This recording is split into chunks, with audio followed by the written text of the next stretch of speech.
Hello বন্ধুরা, তোমরা সবাই কেমন আছো? আশা করি ভালোই আছো। আমিও খুব ভালো আছি। আর ছেলেটা একটু অসুস্থ, ওর তো ঠান্ডা লেগে গেছে। আর দেখো সকালে ওকে তুলে রেডি করে দিয়েছি, জামা কাপড় পাল্টে একটু ফ্রেশ করে দিয়েছি। আর শুয়ে আছে দেখো। আর শুধু গালে হাত দেয় কেন?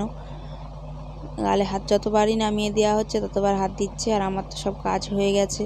দেখো এখানে বাবুর জামা কাপড় মেলে দেওয়া হয়ে গেছে, আর কিছু জামা কাপড় ভিজিয়ে দিয়েছি।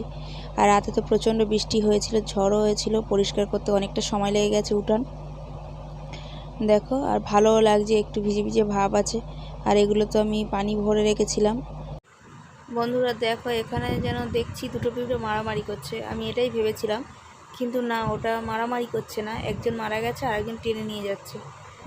দেখো এখনই বুঝতে পারছি যে মারামারি করছে না, ওরা একটা আর একটাকে টেনে নিয়ে যাচ্ছে, কারণ ওরা ওদের খাবার হিসাবে ব্যবহার করবে। আমি এই প্রথমে দেখলাম যে পিঁপড়েরা মারা গেলে পিঁপড়েরাও খায়। তোমরাও কি জানতে? দেখো এখানে তো চার জন্য পানি বসিয়ে দিয়েছি আর কড়াই বসিয়ে দিয়েছি। রুটিটা একটু হালকা তেল দিয়ে ভেজে নেব আর চা করব।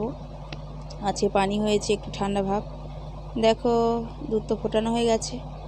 আর ওদিকে তো দেখলেই রুটিটা ভাজা হয়ে গেছে, তেল দিয়েছি হালকা। চাও হয়ে এসেছে এদিকে। আর সকালে দেখো একটু ছোট ছোট মাছ নিয়েছি, গাংমাউটি, তোমরা কি বলো জানি না, এটা নদীর মাছ। বেছে নিচ্ছি এটা। আর উপরেই বসে আমি একটু ধুয়ে নিয়েছি, নিয়ে বেছে নিচ্ছি। আর প্রচণ্ড রোদ। ছেলে বলছিল মা কিচ্ছু বোঝা যাচ্ছে না, তাই বলছিলাম এটা পরে বোঝা যাবে, এখন না বোঝা গেলেও। আর এই মাছটা খেতে আমার খুব ভালো লাগে। পরিষ্কার করে নিয়ে চলো। দেখো পরিষ্কার করে নিয়েছি, লঙ্কা হলুদ লবণ মাখিয়ে নিয়েছি। এটা এইভাবে মাখিয়ে একটু রেখে দেবো, তারপরে আমি রান্না করব। কাঁচাই রান্না করবো, মানে আলু দিয়ে একটু চচ্চড়ি করব সব মশলা দিয়ে। আর এদিকে দেখো মাংসটা তো কষিয়ে পানি দিয়েছি অল্প করে। আর এখানে আলু কাটা আছে। মাংসটা একটু পানি কমে গেলে আলুটা দিয়ে কষিয়ে তারপরে পানি দিয়ে দেব। আর অল্পই পানি দেব। বন্ধুরা দেখো বিকালে একটু বেগুন কেটে নিয়েছি, একটু বেগুনই করব সন্ধ্যাবেলার টিফিন। অল্প করেই করব, অনেকটা কাটা হয়ে গেছে, সবটা করব না।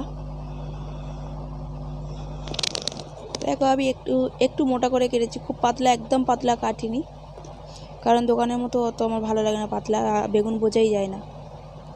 এদিকে দেখো বেসনটা মেখে নিয়েছি আর কড়াই বসিয়ে তেল দিয়ে দিয়েছি কড়াইয়ে। তেলটা হালকা গরম হয়েছে আর বেসনটা ফাটিয়ে নিয়েছি।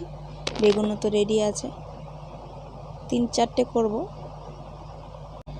দেখো বন্ধুরা প্রথম বেগুনই ছেড়েছি, কত সুন্দর ফুলেছে দেখো।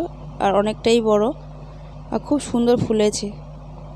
দেখো হয়ে গেছে। আর 4টে করেছিলাম, এত সুন্দর মুচমুচে হয়েছে। আর একটা তো খাওয়া হয়ে গেছে, আর তিনজনেই খাবো। খুব সুন্দর টেস্ট হয়েছে। আর বেগুনটাও ভালোই বোঝা যাচ্ছে। একটা খেয়ে নিয়েছি গরম গরম। তাহলে চলো ভিডিওটা এই পর্যন্ত শেষ করলাম। কেমন হয়েছে কমেন্ট করে জানিও। আর আমার সাপোর্ট করো, আমার পাশে থেকো।